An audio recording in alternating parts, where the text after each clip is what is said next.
എൻ്റെ മനസ്സിൻ്റെ ഒരു വിങ്ങൽ എന്താണെന്ന് വെച്ച് കഴിഞ്ഞാൽ, ഏറെക്കൂട്ട മനുഷ്യൻ ആരെങ്കിലും ചന്ദ്രനിൽ പോയിട്ടുണ്ടോ?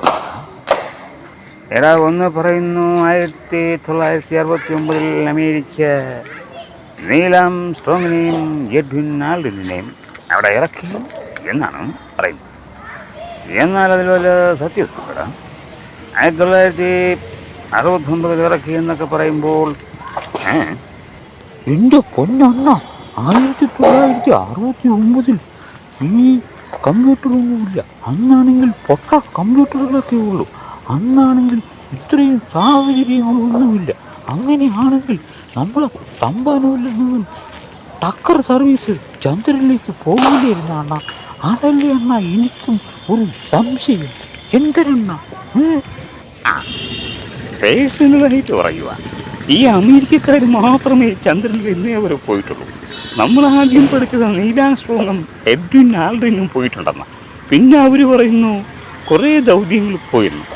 അങ്ങനെയാണെങ്കിൽ ഈ അമേരിക്കക്കാർ മാത്രമേ പോയിട്ടുള്ളൂ. മറ്റു രാജ്യക്കാർ പോട്ടെ, അല്ലെങ്കിൽ ചൈനക്കാർ ഇതേവരെ അവിടെ ദർശിച്ചിട്ടില്ല.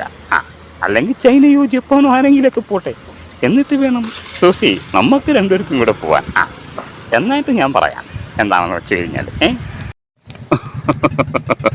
1969 1972 ഇടയ്ക്ക് 6 മനുഷ്യനുള്ള ക്രൂഡ് ലാൻഡിങ്ങും നടത്തി. 2019 ജനുവരി 3 ചൈനീസ് യങ് ചന്ദ്രൻ്റെ എതിർവശത്തിറങ്ങി. ഈ ക്രൂഡ് ലാൻഡിങ് എന്ന് പറയുമ്പോൾ ക്രൂവുള്ള ലാൻഡിങ്ങും ക്രൂവ് ഇല്ലാത്ത ലാൻഡിങ്ങും അൺക്രൂവ്ഡ് സോഫ്റ്റ് ലാൻഡിങ്ങും എന്ന് പറയുന്നു. അത് ലാസ്റ്റ് പറയുന്നത് 1972 ഡിസംബർ 14 ജാക്ക് ഷെമിറ്റ് ക്രൂഡ് ലാൻഡിങ് നടത്തി മതിയാക്കി എന്നാണ് പറയുന്നത്. അങ്ങനെയാണെങ്കിൽ ഭാരതത്തിൽ നിന്നും ഒരു ഹെലികോപ്റ്റർ പോകേണ്ട സമയം 2 തവണ അതിക്രമിച്ചു കഴിഞ്ഞു. ഇനി മറ്റു രാജ്യക്കാരെങ്കിലും പോയിട്ട് നമുക്ക് സത്യം എന്താണെന്ന് അറിയാൻ പറ്റത്തുള്ളൂ. അതുമാത്രമാണ് എൻ്റെ വിശ്വാസം. നിങ്ങളൊക്കെ ആരാ എന്താ ഇങ്ങനെയൊക്കെ പറയുന്നത്? ചന്ദ്രനിൽ ഇറങ്ങിയിട്ടില്ല എന്ന് പറയാൻ നിങ്ങൾക്ക് എന്ത് കാര്യം? ചന്ദ്രനിൽ ഇറങ്ങും, ഞങ്ങൾ ഇറക്കും. ഞാൻ പ്രധാനമന്ത്രിയോട് പറയും. എന്നിട്ട് ചന്ദ്രചൗത്യത്തിൽ ഞാൻ തന്നെ പങ്കെടുക്കും, ഞാൻ തന്നെ ഇറങ്ങും. അങ്ങനെയല്ലേ കാര്യം? ചന്ദ്രനെ ഞാനിങ്ങ് എടുക്കാൻ പോവുകയാണ്. തടയാൻ ആരെങ്കിലും ഉണ്ടെങ്കിൽ എനിക്കൊന്ന് കാണണം. ചന്ദ്രനെ ഞാനിങ്ങ് എടുക്കാൻ പോവുകയാണ്. ബൈദവേ, നീൽ ആംസ്ട്രോങ്ങാണ് ചന്ദ്രനിൽ ആദ്യം നടന്ന വ്യക്തി. അങ്ങനെയാണെങ്കിൽ ചന്ദ്രനിൽ സ്വർണ്ണങ്ങളോ വൈഡ്യൂര്യങ്ങളോ ഉണ്ടെങ്കിൽ നമുക്കറിയിക്കണം. ഞങ്ങളുടെ പിള്ളേർ എവിടെ എത്തും? അത് പറഞ്ഞില്ലെങ്കിൽ മുതലക്കുഞ്ഞുങ്ങൾക്ക് ഭക്ഷണമാകും. അപ്പോൾ ഞങ്ങൾ അതുപോലെക്കാർ ഉടനെ തന്നെ ചന്ദ്രനിൽ പോകുന്നുണ്ട്. പോയിട്ട് പറയാം ചന്ദ്രനിൽ മനുഷ്യർ ഇറങ്ങിയിട്ടുണ്ടോ ഇല്ലേ എന്ന്. എന്തായാലും വൈഡ്യൂര്യങ്ങളും രത്നങ്ങളും കോടിക്കണക്കിന് ഉണ്ടാവാനാണ് സാധ്യത. ചന്ദ്രനിൽ പോയി എന്നത് യാഥാർത്ഥ്യമാണെങ്കിൽ ഇനി പ്രേമിക്കുന്നവർക്കൊന്നും പ്രയാസപ്പെടേണ്ട യാതൊരു കാര്യവുമില്ല. അവരൊക്കെ ചന്ദ്രനിൽ പോയി അങ്ങനെ പോടി നടക്കാം. അല്ലേടാ, കടന്നു പോയിനടാ പൊട്ടികളെ എൻ്റെ മുമ്പിൽ നിന്ന്. ചന്ദ്രനിൽ മനുഷ്യൻ പോയിട്ടുണ്ടോ ഇല്ലയോ എന്നുള്ളത് ഞങ്ങൾക്കൊരു വിഷയമല്ല.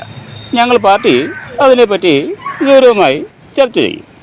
എന്നിട്ട് ഞങ്ങൾ പ്രധാനമന്ത്രിയോട് ആവശ്യപ്പെടും ചന്ദ്രനിൽ ഒരു മനുഷ്യദൗത്യം. ചന്ദ്രനിൽ ആരിറങ്ങിയാലും അത് എൻ്റെ മരുമകനെ കൊണ്ട് ഞങ്ങൾ റീൽസ് ഇടിയിപ്പിക്കും.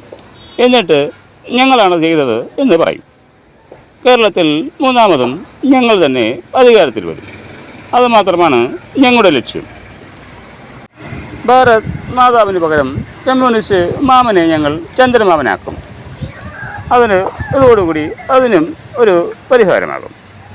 അപ്പോൾ അങ്ങനെ വരുമ്പോൾ അത് വർഗീയതയ്ക്കും രാഷ്ട്രത്തിനും പരിഹാരമാവുകയും ചെയ്യും.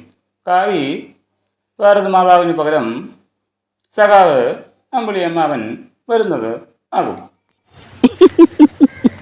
അമ്പിളിയമ്മാവ താമര കുമ്പിളിൽ എന്താണ് അടിപൂക്കുറ്റി? അമ്പിളിയമ്മാവ യാത്രയ്ക്ക് എൻ്റെ വക 10,000 രൂപ സമ്മാനം ഞാൻ പ്രഖ്യാപിച്ചിരിക്കുന്നു. അപ്പോൾ ഈ അമ്പിളിയമ്മാവനാണ് നമ്മുടെ സ്റ്റാർ. അപ്പോൾ എന്നെ എല്ലാവരും മറന്നുവോ?